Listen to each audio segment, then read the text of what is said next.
Welcome back to the channel. Today we dive into one of the greatest mysteries in modern history.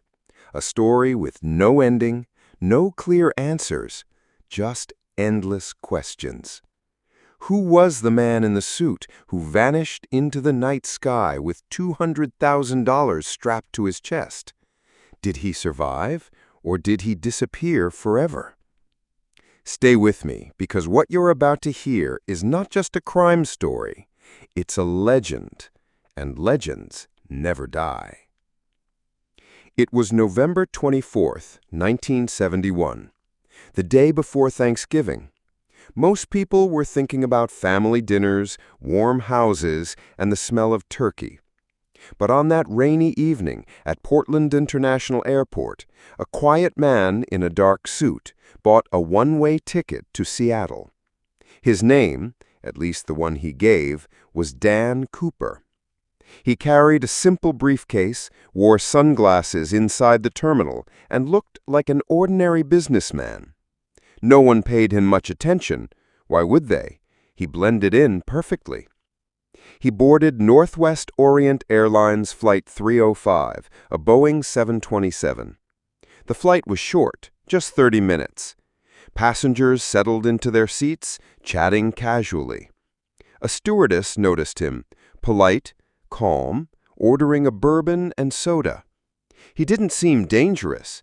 If anything, he seemed forgettable. But tucked inside his briefcase, he claimed, was a bomb. And within an hour, he would become a legend, the only man in American history to successfully hijack a commercial plane and then vanish into the night sky, never to be found.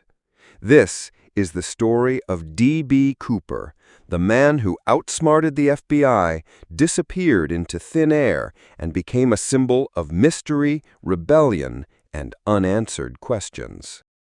When the plane touched down in Seattle, it wasn't chaos, it was a negotiation. By then, the passengers had been told only that there was a small mechanical delay. They were calm, unaware that their flight had become the stage for the most famous hijacking in American history. The airline, terrified of bloodshed, cooperated. The money was gathered, $200,000 in marked bills. 4 parachutes exactly as requested, and a fuel truck stood ready, just as he had ordered.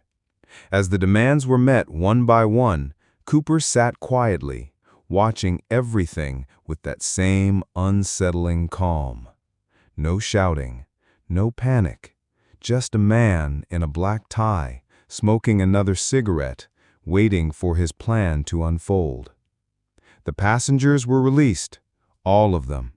Not a single civilian was harmed. To them, it was just a long delay, an inconvenience. Most didn't even realize they had been hostages until after they stepped off the plane.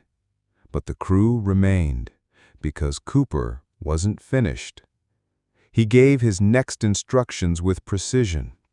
The plane was to take off again. The destination, Mexico City. Altitude, no higher than 10,000 feet. Speed, no faster than 200 knots. Landing gear down, flaps partially lowered. The pilots knew instantly these weren't random demands. This was the setup for a jump. It was audacious, insane even. Who leaps into a stormy night from a commercial airliner burdened with a bag full of cash? But Cooper had thought it all through, or so he believed. As the engines roared back to life and the Boeing 727 lifted into the black, rain-soaked sky, there was a strange silence in the cabin. The crew exchanged nervous glances, while Cooper, briefcase at his side, seemed utterly composed. The stewardess would later recall the moment he strapped on the parachute, tightened the cords, and pulled the heavy bag of cash close. It wasn't the face of a desperate man. It was the face of someone stepping into his own legend. And then came the moment that sealed the myth. Cooper lowered the rear air stair of the 727, the cabin filled with roaring wind and rain. Somewhere over the forests of Washington, into the cold November night, he jumped. And just like that, Dan Cooper vanished. When the Boeing 727 landed hours later, the FBI was already waiting, but Cooper wasn't. The air stair was down, the storm still raged outside, and somewhere over the forests of Washington and Oregon, a man with a bag of cash had vanished. It was the beginning of the largest manhunt in U.S. history. Hundreds of agents, soldiers, and local police combed the mountains, rivers, and dense woods.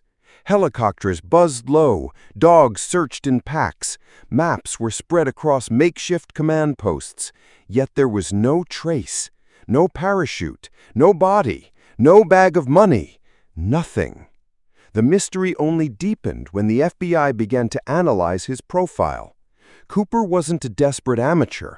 His demands, the flight altitude, speed, the type of plane, even the choice of parachutes, suggested military experience, or at least deep knowledge of aviation. He knew what he was doing. But here's the twist.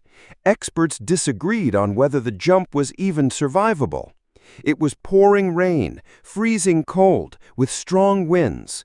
Cooper wore only a business suit and loafers, no helmet, no goggles, just a tie and a bag of cash strapped to him. Some investigators insisted he must have died that night, his body lost in the wilderness. Others were convinced he made it, because Cooper hadn't left a single mistake inside the plane. Everything was precise, calculated, controlled. For years, the FBI chased every lead. Hundreds of suspects, false confessions, dead ends. And then, in 1980, almost a decade later, a boy digging near the Columbia River found something shocking. $5,800 in decaying $20 bills, still bound with the same rubber bands given to Cooper. The serial numbers matched. It was the only real evidence ever recovered. But instead of solving the case, it only deepened the enigma. Did he lose part of the ransom? Did he bury it? Or did the river carry it downstream after a failed jump? The world may never know. But one thing was clear. D.B. Cooper had become more than a fugitive. He was now a legend. Over the decades, D.B. Cooper transformed from a wanted criminal into something far larger, a symbol, a folk hero, a mystery that America couldn't stop chasing. Think about it. Here was a man who boarded a plane in a suit and tie, spoke politely to the crew, never harmed anyone, and then walked away, literally, with a fortune, disappearing into thin air. He became the only man in U.S. history to hijack an airplane and get away with it. The media couldn't resist. Newspapers splashed his face across front pages. TV anchors debated endlessly. Did he survive? Was he an ex-military paratrooper? A rogue pilot? A genius con artist? The theories piled up, and each one only added to the myth. Some swore he was a Vietnam vet who had the skills to jump into that storm and vanish. Others believed he was a businessman who planned everything meticulously, living quietly with the ransom money in some hidden cabin. As time passed, Cooper sightings popped up everywhere. He was seen in Mexico, in the Pacific Northwest, even overseas. None were ever confirmed, but the legend spread like wildfire. Every year, thousands gathered in Ariel, Washington for the D.B. Cooper Days Festival. People dressed in parachutes, carried briefcases, and toasted the man who outsmarted the FBI. Bars sold Cooper cocktails. T-shirts bore his sketch. Cooper wasn't just a criminal anymore. He was an icon of rebellion, of freedom, of sticking it to the system. Even Hollywood got involved. TV shows, movies, books, songs, all tried to capture his story. In pop culture, Cooper was no longer just a man. He was the ultimate what if. What if you dared to jump? What if you took the risk? What if you escaped it all? And that's the heart of it. The reason his story never died is because it touched something universal. Deep down, everyone dreams of walking away from the rules, beating the system, and vanishing into a life of freedom. D.B. Cooper did what most only fantasize about. He wasn't just a hijacker. He became a legend, the man who disappeared into the storm, carrying not just money, but the imagination of the entire world. In 2016, after 45 years of chasing shadows, the FBI officially closed the case of D.B. Cooper. They admitted what everyone had already begun to suspect. Unless Cooper himself stepped forward, the truth would never be known. He was either gone forever or living quietly somewhere, watching the world debate his name. But closing the case didn't kill the story. If anything, it made it stronger, because the mystery became eternal. People love puzzles without answers, and Cooper's jump was the perfect unsolved riddle. Think about it. Every other great outlaw of history either got caught, killed, or faded away. But Cooper? He simply vanished. No body, no parachute, no money trail. Nothing.